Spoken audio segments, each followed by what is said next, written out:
It's a big day today. It is back to school day, and as Spokane Public Schools, they are one of the number of districts heading back today. We are joined in studio by Spokane School Superintendent Dr. Adam Swinyard. Yeah, and Dr. Swinyard, is a busy morning, obviously. A new bus service starting. You're opening 2 brand new schools. It's just an exciting time for SPS. Yeah, you know, first days are always really exciting, and there's always a lot of moving parts with almost 30,000 kids and 57 schools, but we're ready to go. You know, you're always planning for something as an educator, and we're ready to get going today. Yeah, so I'm really curious about this new bus system. This is a big step. We had a lot of issues last year. Yeah. It's a big step. Yeah, well, you know, typically we've had 170 bus drivers, and there was times last year we were down in the 80s. And so all the disruption in the servicing and the ways to try to accommodate that to get people where they need to go was so hard for families.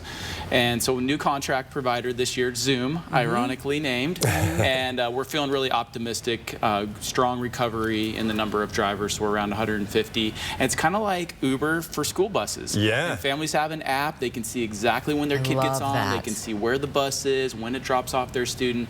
And that was one of the really hard things about the driver shortage, is with all the changes in services, you know, parents sending their kid out the door and scary. Just kind of wondering, did they make it to school and when are they going to be back? Well, now right on your device, you can see where your kid is, you can see when they got on and off, and really strengthens that partnership with families. So reassuring for parents, and also reassuring is free breakfast and lunch this year.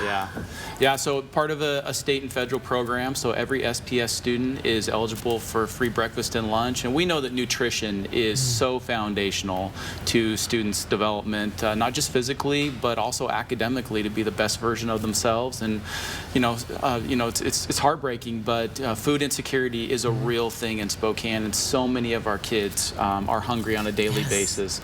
And so we're really so honored and grateful for the support of our state, federal, and local resources to make sure kids have the food they need. You know, and our kids spend so much time on their devices, and this is something that we were just chatting about. It's like, you guys have a big push this year for kind of getting kids away from too much. Yeah, well, when people ask me what are some of the top things on your mind as a superintendent, the amount of time that kids are on personal devices has become excessive for so many of them.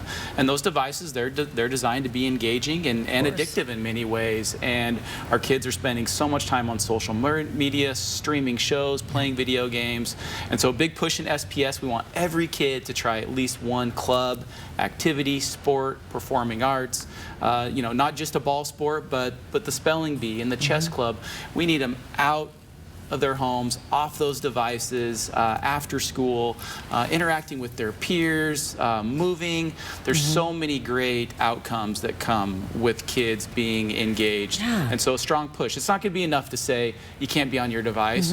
We need to say you can't be on your device, but here's a fun and exciting alternative. I know we were just talking about Camp Reed during the summer. You know, really starting to reestablish some of those norms and routines, and this is what we do at our house. We do an activity, we do something outside the school day. So a lot of that deteriorated during the pandemic, right alongside this real rapid expansion of technology. Hey, and finally, you're opening 2 beautiful new schools, Pepperzack and Sacagawea Middle Schools. Yeah, well, you know, we're a growing community. You can go anywhere in Spokane, you see it everywhere you go. And so we have to accommodate for that as a school district, so we're seeing some pretty rapid enrollment. And as I mentioned, we have 57 schools, and so we're constantly you know, on a path to keep them maintained. Every 6 years we run a bond. We've been so fortunate for the support of the community. So we're opening up 2 new middle schools today, a replacement for Sacagawea, and then the new Pepperzack Middle School on the far side of the district. So really excited to get going. Grateful for the community support to get those kids in those buildings. Congrats on the schools. We know you got a busy day. We appreciate the time and coming in. Thank you so much. Good luck on the new school year. Yeah, appreciate it. Thanks.